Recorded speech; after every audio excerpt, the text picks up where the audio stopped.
Is your Discord camera showing you flipped the wrong way? In the next 60 seconds, I'll show you exactly where to click to mirror your camera view.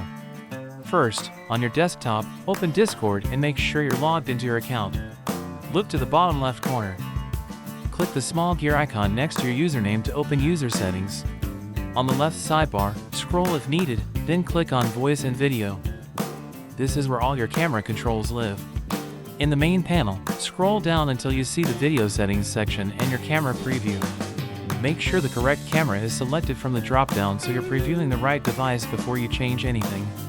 Now, look closely at your camera preview.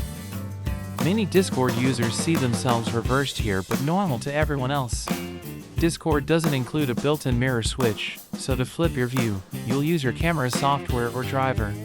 Click the Open Camera Settings or Open Camera App button under your preview. This opens your webcam's control panel.